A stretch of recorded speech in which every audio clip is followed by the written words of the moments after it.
Asad Prince बहादुरी के हवाले से ना एमएसएफ के जितने भी थे ना, खासकर अरशद अमीन चौधरी पर उसकी बड़ी हैबत तारी थी। अरशद अमीन चौधरी इससे बड़ा खौफजदा हुआ करता था। और एक टाइम ऐसा आया कि अरशद अमीन चौधरी जो था ना, इसके खौफ से खुद जेल में जाके बैठ गया था। उसको ये था कि असद प्रिंस जितनी देर तक आतिफ चौधरी के साथ है ना, क्योंकि आतिफ चौधरी तो ऑलरेडी उसके खून का प्यासा था, उसको ये था कि असद प्रिंस जो है ना, मुझे कहीं भी ले दे जाएगा, मेरा कहीं भी काम लगा देगा। वो इतना खौफज़दा था। और कुछ अरसा वो जाकर जेल में भी बैठ गया, और जेल में बैठ के उसने प्लान किया आतिफ चौधरी और असद प्रिंस के मुतल्लक।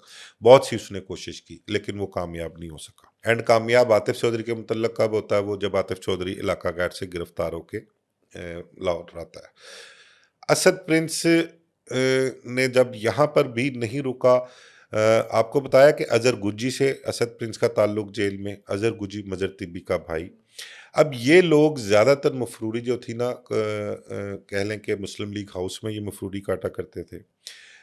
उस दौर में अपना रियाज फतेहाना होते थे, वहाँ पर रियाज फतेहाना हाउस में वहाँ मफरूरी काटा करते थे, ये आतिफ चौधरी, असद प्रिंस वगैरह। बल्कि आतिफ चौधरी की पहली गिरफ्तारी फतेहाना हाउस से ही हुई थी, और एक मरतबा असद प्रिंस भी वहाँ से गिरफ्तार हुआ था। अब इन्होंने फिर वो चल सो चल वाला काम जो ना, इनका शुरू रहा, चलता रहा। इलियास गोजरे वाला एक बड़ा करैक्टर हुआ है, बड़ा नाम था। ज़ियाउल-हक के प्लेन का जो अपना अटैक हुआ था, उसमें भी इलियास गोजरे वाले का नाम आया था। मज़हर तिब्बी का इलियास गोजरे वाले से बहुत ढेर ताल्लुक था, बड़ा अच्छा ताल्लुक था। अब उसकी वजह से ये आतिफ चौधरी वगैरह, ये असद प्रिंस वगैरह, इनका भी उनसे ताल्लुक था। मज़हर तिब्बी ने इलियास गोजरे वाले को कहा कि शेखुपुरे में कोई टारगेट है, कोई लोग हैं, कोई दुश्मनी थी किसी की। अच्छा, यहाँ पर जब असद प्रिंस ने ये स्टूडेंट्स मर्डर किए हैं ना, तो एक किरदार है, देखें, ये एक ऐसा किरदार है असद प्रिंस का कि लाहौर के जितने भी नटोरियस करैक्टर रहे हैं ना माजी में, बदमाश कह लें, बत्ताखोर कह लें, मुंशियात, वो इसने कहीं ना कहीं उन सबको अटैक किया है, कहीं ना कहीं उनसे लिंक में रहा है ये। एक अंदरून शहर की लोहारी की, आतिफ चौधरी के मोहल्ले की एक बड़ी मशहूर खातून बानो बीबी बानो रही है। बिल्कुल। मंशियात के हवाले से उस खातून का बड़ा नाम हुआ है। पूरी उस फैमिली ऐसी थी। सारी फैमिली, 4 या 5 बेटे थे उसके, ठीक है? और पूरे पाकिस्तान में मंशियात पर पाबंदी होती थी, किसी की मंशियात नहीं बिकती थी, तो इसकी बानो बीबी की मंशियात बिकती थी वहाँ पर। उसका एक बेटा था रेहान नानी। आतिफ चौधरी की मुखालफत थी बानो बीबी के लड़कों के साथ। एक अपना पीची था, कमाल पीची था, नादू था, पत्तो था, और ये एक रेहान नानी था। अच्छा, अब असद प्रिंस क्योंकि आतिफ चौधरी का यारेगार था, हम प्याला हम निवाला थे। रेहान नानी ना निकलता है कि अपने घर से निकल के जाता है, तो वो ना कोई नान लेने जाता है, रोटियां लेने तंदूर पे। रास्ते में कहीं इसकी आगा नवीद की और असद प्रिंस की उस पर नज़र पड़ जाती है कि ये तो रेहान नानी है, यदि तो आतिफ ना मुखालफत ही कीजिए। अच्छा, वो अपना तंदूर पे जाता है, तो वो ना उसको अपना आतिफ को कॉल करते हैं। पीटीसीएल फ़ोन उस वक्त ज़्यादातर कॉल करके पूछते हैं कि अपना वो रेहान नानी नज़र आया जे, ते की करना है? तो आतिफ उनको कहता है कि जे टारगेट च आंदा है, से फोकस चेगा तो इनू ला दियो काम दा। ये आते हैं वहाँ पे, उसको मार के तो ये निकल जाते हैं वहाँ पे। अच्छा, इनके बाद ना इन्होंने क्या काम किया, इन्होंने उजरत पे बंदे मारने शुरू कर दिए, लोगों से पैसे लेके मारने शुरू कर दिए। अब मजहर तिब्बी ने कहा लियाज गोजरे वाले को, लियाज गोजरे वाले ने कहा आतिफ को। अब ये उजरत पे कत्ल शुरू हो गए, पैसे लेके कत्ल शुरू हो गए। आतिफ ने फिर इनके जिम्मे लगाया, इन्होंने शेखुपुरे जाके 3 लोगों को मार दिया।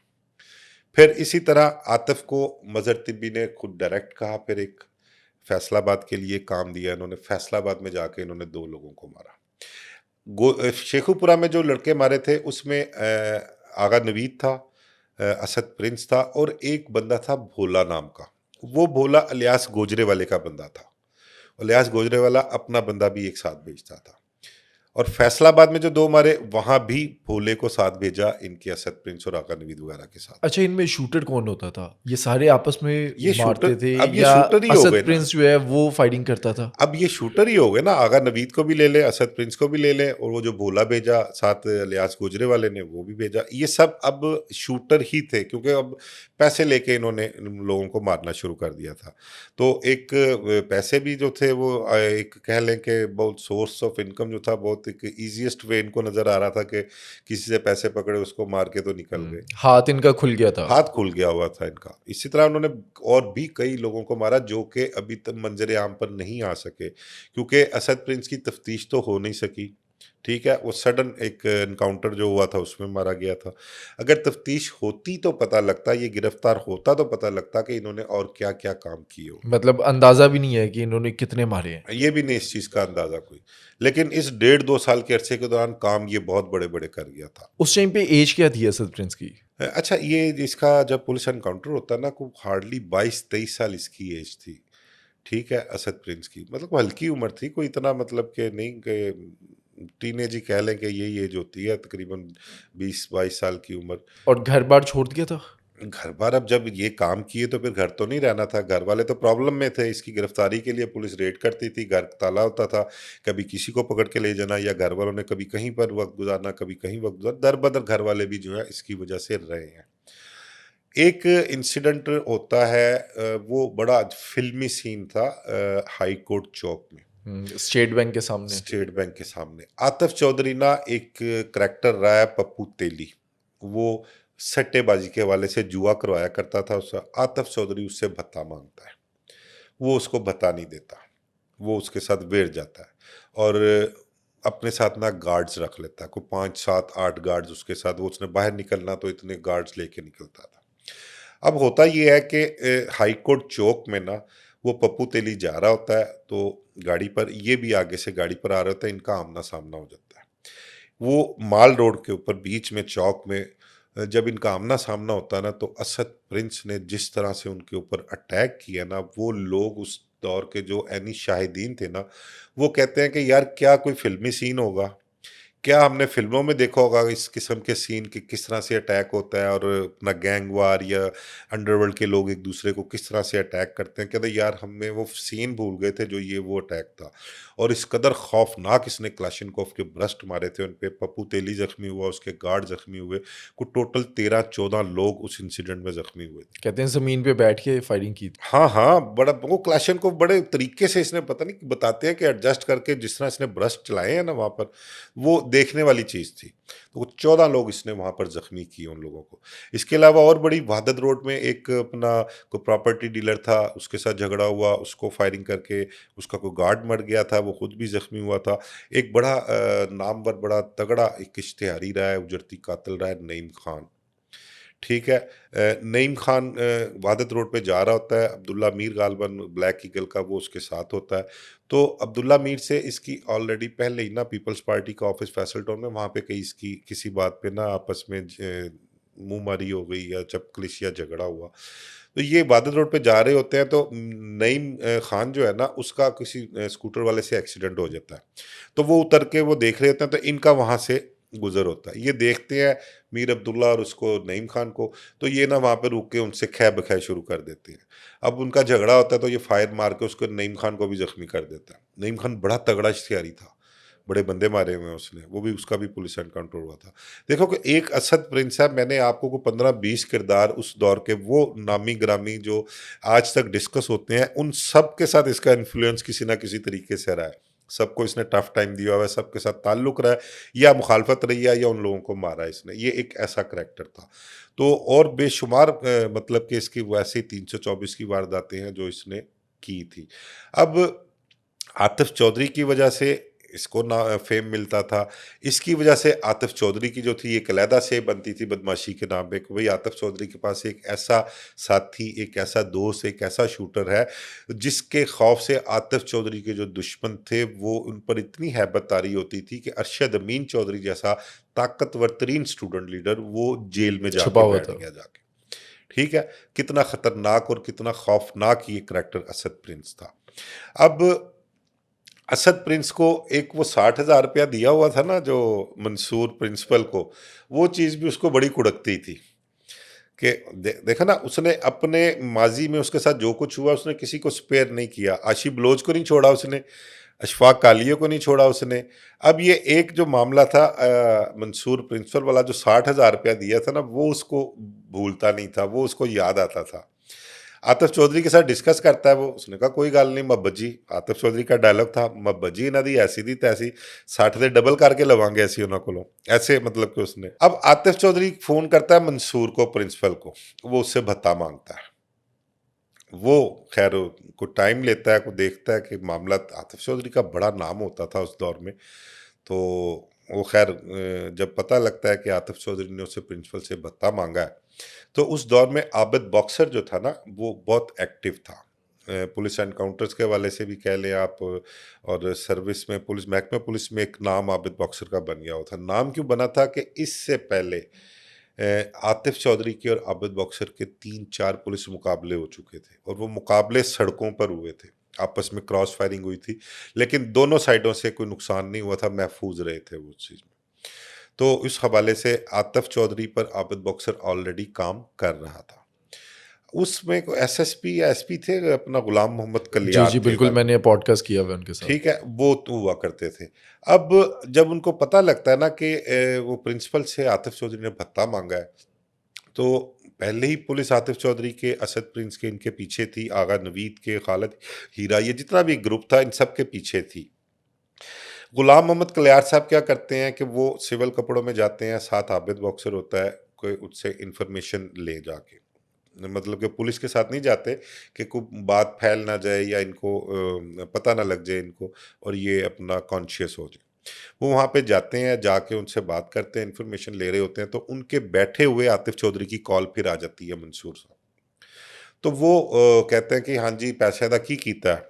उनका जी पैसों का अरेंज हो गया है। ते उनका अच्छा, ते मैं 8 ਵਜੇ ਆਵਾਂਗਾ। आतिफ चौधरी ने कहा मोहब्बत जी 8 ਵਜੇ आवांगा पैसे लैन वास्ते। उनका जी ठीक है आ जाओ तुसी 8 ਵਜੇ। पैसों की कितने की डिमांड थी? यार पैसे उस दौर में पता नहीं कोई लाख, 1.5 लाख, ऐसे कोई 2 लाख करके, को मुझे एक्चुअल ना फिगर याद नहीं है अब उसका सही, तो लेकिन थे इतने की पैसे, कोई लाख 1.5 लाख ऐसे कोई थे। तो ये उनसे जब पैसों की डिमांड करते हैं ना, कहता कि मैं आऊँगा 8 बजे पैसे लैन आवांगा। वो उनका जी ठीक है आ जाओ तुसी। उन्होंने कहा कि 8 बजे का टाइम अभी 4-5 घंटे बीच में है, तो उनका जी गुलाम मोहम्मद कलियार से बैठ के हम प्लान कर लेंगे कि हमने करना क्या है। अच्छा अभी वो ये बात कर रहे होते हैं को 5-7 मिनट गुजरते हैं, तो आतिफ चौधरी की कॉल आ जाती है, वो बाहर आ जाता है पैसे लेने के लिए। उनका जी बाहर आ गए हैं तो पैसे भेज दो। अच्छा एकदम वो परेशान हो जाते हैं कि यार ये क्या इसने किया है। तो आबिद बॉक्सर के पास पिस्टल होता है उस टाइम, वो पिस्टल निकाल के ना अपना एक्टिव होता है, या कह लें कि बाहर जाने की कोशिश, तो उसको गुलाम मोहम्मद कलियार रोक देता है। उनका ਉਹ ਤੇ ਸਾਡਾ ਪਤਾ ਵੀ ਨਹੀਂ ਲੱਗਣਾ, ਉਹ ਜੇ ਅਸਦ ਪ੍ਰਿੰਸ ਵੀ ਨਾਲ ਹੋਇਆ ਤੇ ਉਹ भी आतिफ चौधरी भी, तो मतलब कि वो क्लाशना उन्होंने को होंगी है, बेवकूफ़ी है, वो उसको रोक देते हैं। कहते अब करे क्या? वो गुलाम मोहम्मद कलियार सियाणे पुलिस अफसर थे, समझदार थे, चीज़ों को टैकल किस तरह करना है। उन्होंने प्रिंसिपल को कहा, उनका जी तुसी इस तरह करो, इनू अद्धे पैसे दिओ।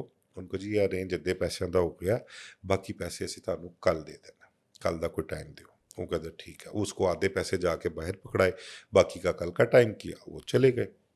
अच्छा नेक्स्ट डे को बसंत थी, तो बसंत नाइट पे उनका जी कल रात तक पैसे जिन्हें तुसी लै जाना आके, मैं कल रात तक अरेंज कर लाँगा। अब कल की प्लानिंग जो है वो पुलिस ने पहले ही शुरू कर दी। आबिद बॉक्सर वो लैंग्वेज सेंटर के अंदर जो घर घर भी था, रिहाइश भी थी उनकी, वो वहाँ पर गेट के अंदर वाली साइड पर होता है। बाहर भी अपना गार्ड्स वार्ड जो थे इनके पुलिस वाले वो भी होते हैं।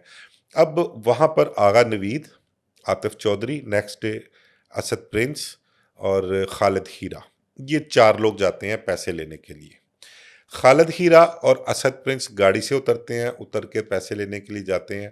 अब वो गली आपने शायद देखा हो, वो लैंग्वेज सेंटर, तो वो एक ना पतली सी गली है, साइडों पर घर है और लैंग्वेज सेंटर है, तो आगे से गली बंद है। वो उस गली में जाते हैं, तो इतने में ना आतिफ चौधरी भी उतर के ना गली में टहल रहा होता है, मतलब कि देख रहा होता है। अब बसंत की वजह से शोरगुल बड़ा होता है, लोग फायरिंग भी कर रहे होते हैं। उस दौर में हवाई फायरिंग आम हुआ करती थी, तो वो सारा सिलसिला एक माहौल सा बना हुआ है, चल रहा है। अच्छा आतिफ चौधरी को गेट के अंदर ना किसी का साया नजर आता है, तो आतिफ चौधरी ना मतलब कि कॉन्शियस सा हो जाता है। कॉन्शियस होके तो गाली निकाल के ना, तो उस साए की तरफ ना वो एक फायर करता है, ब्रस्ट मारता है वहाँ पे। तो एक गोली स्किट होके ना आबिद के हाथ पे भी लगती है। जब वो फायरिंग होती है ना, तो आबिद अंदर से ब्रस्ट मारता है, और वो ब्रस्ट जब मारता है ना, तो वो असद प्रिंस की बक्खी में जाके कमर पे फायर लगते हैं। और इसी तरह खालिद हीरा जो होता है उसको भी कोई 5-6 फायर लग जाते हैं इसी दौरान। अच्छा, आबिद बॉक्सर की उस टाइम पे इंटेंशन ये नहीं थी कि असद प्रिंस को मार देने या उससे मुकाबला करना है? असल में उनको इस चीज़ का तो आइडिया नहीं था कि असद प्रिंस भी साथ आएगा। असल मेन टारगेट था आतिफ चौधरी, ठीक है? अब वो आतिफ चौधरी के लिए वहाँ पे फील्डिंग सारी लगी हुई अच्छा, थी। लेकिन लड़ाई जो थी वो असद प्रिंस की थी, आतिफ चौधरी का डायरेक्टली कोई मसला नहीं था वहाँ पर। डायरेक्टली तो मसला कोई नहीं था। अब वो असद प्रिंस का वो 60,000 याद आता था उसको कि मैं 60,000 दे के सुलह कीती है, 60,000 इन्हां दी ऐसी दी तैसी ਅਸੀਂ ਹੋਈਏ ਭਲਵਾਨ ਲਾਹੌਰ ਸ਼ਹਿਰ ਦੇ ਬਦਮਾਸ਼ ਹੋਈਏ ਤੇ ਲੋਕੀ ਸਾਡੇ ਹਵਾ ਤੋਂ ਵੀ ਚੱਲਣ ਤੇ ਸਾਡੇ पैसे खा जान, वो चीज़ उसको तंग किया करती थी। अब जब वहाँ पे फायरिंग हो गई ना तो ये भागे बाहर की तरफ सारे। अब बाहर भी पुलिस वाले मौजूद थे, बाहर भी उन्होंने फील्डिंग लगाई हुई थी। अब इनकी क्रॉस फायरिंग होती है आपस में। असद प्रिंस को फायर लगते हैं, वो वहीं पर मौके पर ही उसकी डेथ हो जाती है, वहीं पर ढेर हो जाता है। खालिद हीरे को 4-5 या 6 गोलियां लगती हैं, खालिद हीरा भी जख्मी हो जाता है। आतिफ चौधरी को 2 गोलियां लगती हैं इस फायरिंग में। आगा नवीद को गोली लगती है सिर में, लेकिन वो यहाँ से ना छू कर गुजर जाती है उसको। वो ड्राइव करता है गाड़ी, वो इनको डालता है गाड़ी में। असद प्रिंस को वहीं छोड़ देते हैं क्योंकि उसकी डेथ हो गई। खालिद हीरा जख्मी हालत में, उसको गाड़ी में डाला, आतिफ को बिठाया, ये वहां से भाग जाते हैं, निकल जाते हैं। रास्ते में 3 गाड़ियां छीनते हैं ये। एक गाड़ी छीनी, फिर दूसरी छीनी, जो तीसरी गाड़ी छीनी उन्होंने वो एक कोई डीआईजी जेल खाना जाते उनकी गाड़ी छीनी उसने। ये जाते हैं जेल रोड पे। जेल रोड पे सर्विस हॉस्पिटल, खालिद हीरे को सर्विस हॉस्पिटल की पार्किंग में फेंकते हैं कि तू अपना इलाज मालजा यहाँ करा, तेरा हमारे साथ जाना इसका मतलब है कि तू मर जाएगा। गोलियां उसको ज़्यादा लगी थी। वो वहाँ पे खैर देखते हैं कि ज़ख्मी पड़ा हुआ है, उसको अंदर ले जाते हैं, उसका इलाज मालजा शुरू हो जाता है, तो खालिद हीरा बच जाता है, और वहीं पे गिरफ्तार भी हो जाता है। गिरफ्तार भी हो जाता है वहाँ पे। अब आगा नवीद और आतिफ चौधरी ज़ख्मी थे। अब होता ये है कि ये यहाँ से निकलते हैं। इसके बाद इन्होंने गाड़ी और कोई नहीं छीनी, यही 3 गाड़ियाँ जो सर्विस हॉस्पिटल तक इन्होंने छीनी थी। उस गाड़ी पे ये क्या करते हैं, एक उस दौर का बड़ा ही तगड़ा, बड़ा मशहूर व मारूफ करैक्टर हुआ करता था कालू शाहपुरिया। ये सीधे कालू शाहपुरिया के पास जाते हैं। वहाँ उसके पास जाते हैं, कालू शाहपुरिया इनका इलाज मालजा करवाता है, कई दिन अपने पास रखता है, डॉक्टर को बुलाता है, जो भी मतलब कि उसने इनको वहाँ पर पनाह दी, इनका इलाज मालजा कराया। और उसके बाद फिर जब ये सेहत तंदुरुस्ती होती है तो फिर ये वहाँ से निकल जाते हैं, वहाँ से जाते हैं। उसके बाद फिर पता लगा कि आबिद बॉक्सर को जब पता लगा कि कालू शाहपुरी ने इनको पनाह दी थी, बाद कालू शाहपुरी से आबिद बॉक्सर का भी एक ताल्लुक था उस दौर में। मतलब कि उस दौर के जो अपना एनकाउंटर स्पेशलिस्ट थे ना, वो मोस्टली उनका ये हुआ करता था कि वो लाहौर के जितने भी डेरेदार कह लें, अपना रस्सागीर कह लें, या नामवर लोग हुआ करते थे, नटोरियस भी थे उनमें, तो उनके साथ पुलिस अफसरान का ताल्लुक होता था। उसके ताल्लुक की एक वजह ये होती थी कि इनको वहाँ से किसी ना किसी से इन्फॉर्मेशन जो है इनको मिल जाया करती थी। तो वो जब कालू शाहपुरी आबिद बॉक्सर को मिला, जब पता लगा, तो वो अपनी सफाइयाँ भी देता रहा कि नहीं भाई ने सरा जे इंज सी उंज सी, मेरे को लाए सन, मैनू पता नहीं सी होया कि ये मेरी मजबूरी सी। वो इस किस्म की उसने अपना सफाइयाँ देनी शुरू कर दी थी। तो ये असद प्रिंस की जो वहाँ पर पुलिस मुकाबले में डेथ हुई है ना, उसके बाद आबिद बॉक्सर ने अपने पॉडकास्ट में भी, जैसे आपने स्टार्ट में बताया, कि आबिद बॉक्सर अभी तक स्टिल कहता है कि यार मैं जब भी उस वक़्त को, उस दिन को याद करता हूँ, असद प्रिंस मेरी आंखों के सामने आता है ना, तो मुझे एक वैसे ही अंदर ना खिंच सी पड़ती है, एक मुझे दुख सा होता है कि यार उस लड़के की उम्र नहीं थी मरने वाली। बड़ा खूबसूरत नौजवान, बहादुर था। और कहता है आबिद बॉक्सर कि मैंने अपनी लाइफ में को 2-3 लोग हैं जिनको मैंने बहादुरी में देखा, उसमें ये असद प्रिंस, एक अन्नू चुबेल और एक वसीम प्रिंस जो काशी चीमे के साथ मरा था। ये 3 लोगों का वो आबिद बॉक्सर आज भी नाम लेता है कि यार ऐसे बहादुर मैंने बहुत ही कम देखे हैं। असद प्रिंस के इस पुलिस मुकाबले के बाद अमालनामा बना होगा, कोई रिपोर्ट बनी होगी। कितने कत्ल, कितने ऐसे मुकाबले इसके सामने आए जिसमें इसने ज़ख्मी किया? देखें अली, ये तो जो नाम सामने आते थे ना, जो एफआईआर जज होती थी, उसमें अपना ये अपना बानो बीबी का जो बेटा था रेहान नानी, वो ले लें, नवाज जट ले लें, फिर एक अच्छा सोडीवाल का एक लड़का था सैफी, वो भी इसने मर्डर किया हुआ था असद प्रिंस ने। एक वो कह लें जो इन पर नामजद एफआईआर थी, वो कोई इतनी ज़्यादा एफआईआर नहीं थी इसकी। इसका मैंने आपको बताया कि 1.5-2 साल का अरसा था। इसमें जो इसने काम किए थे ना, जो एफआईआर्स, जो लोग मरते थे या मर्डर जो होते थे, जो जख्मी होते थे, वो तो एफआईआर दर्ज करवा देते थे। अब इसके अलावा जो दूसरे शहर हैं जैसे शेखुपुरा हो गया, फैसलाबाद, इसके अलावा और बहुत से शहरों में इन्होंने कत्ल गारत की है, पैसे लेके लोगों को मारा हुआ है, लेकिन वो चीज़ें ओपन नहीं हो सकी ज़्यादातर। अच्छा, असद प्रिंस के मरने के बाद आतिफ चौधरी और आबिद बॉक्सर एक लड़ाई स्टार्ट हो गई होगी फिर से।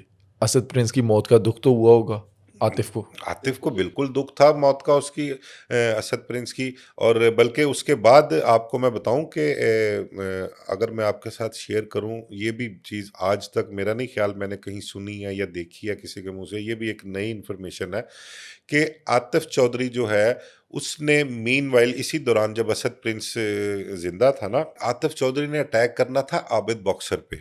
आबिद बॉक्सर के साथ ऑलरेडी 3-4 पुलिस एनकाउंटर इसके आतिफ चौधरी के हुए थे। आतिफ चौधरी प्लान करता है, उसको इन्फॉर्मेशन मिलती है कि आबिद बॉक्सर ने जाना है तमासील सेंटर, अपना अपना थिएटर होता था, वहाँ पर ड्रामे लगते थे। तो इसको इन्फॉर्मेशन कहीं से मिलती है, मुखबरी मिलती है, ये प्लान करता है, ये अपने साथ लड़कों को लेता है, वो कहते हैं कि ग्रेनेड, रॉकेट लॉन्चर, ये वो। अब उसकी इतला जो है ना आबिद बॉक्सर को मिल जाती है। इतला कैसे मिलती है कि अदाकारा नरगिस जो है ना, उसका एक साबिक शौहर था अफजल तोतू। अफजल तोतू के साथ एक लड़का होता था, भट्टी भट्टी नाम का लड़का होता था। उसको पता लगता है, उसको इन्फॉर्मेशन मिलती है, तो वो आबिद बॉक्सर को जो है ना वो इन्फॉर्मेशन पास करता है।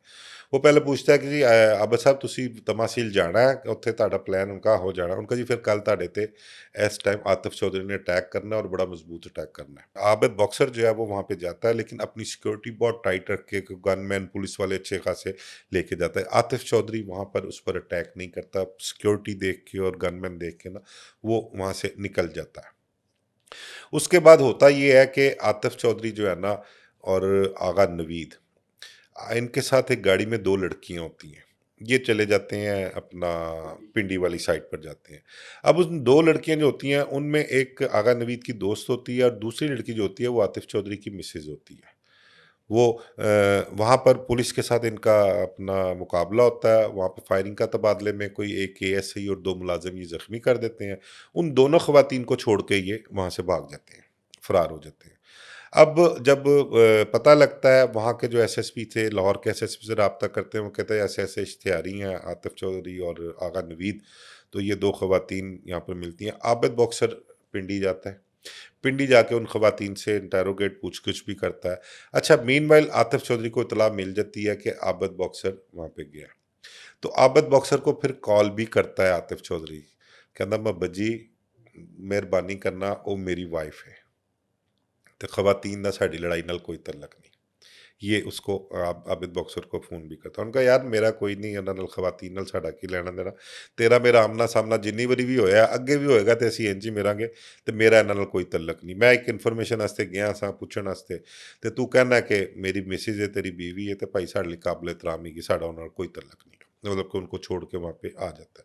वहाँ पे कोई उनके खिलाफ कोई एफआईआर एक आधी को हल्की फुल्की दर्ज होती है, उसके बाद उनकी ख़वातीन की भी बेल हो जाती है और ये मतलब कि वापस आ जाते अब ये जो असद प्रिंस है, आतिफ चौधरी है, इनका जो टाइम था, इन्होंने तो लाहौर में अनी मचाई हुई थी। अब जो उस टाइम पे डेरेदार थे, जैसे कि तीफ़ी भट्ट हो गया, गोगी भट्ट हो गया, या दूसरी तरफ ट्रका वाला ग्रुप, इनके सामने भी इन लोगों के वाक़यात आते होंगे। ये क्या सोचते थे इनके बारे में? इन्होंने विटनेस तो किए होंगे ये मामलात। अच्छा, ये जो असद प्रिंस और आतिफ चौधरी वाला मैटर है ना, असद प्रिंस गालिबन 93 में इसका इनकाउंटर होता है। और असद प्रिंस की जो ये बदमाशी के दिन है ना, 90-93 की, ये 2-3 साल लगा लें आप, तो इससे पहले टीपू ट्रका वाला और ये तीफी भट्ट वगैरह, इनका आपस में कोई मामलात नहीं थे।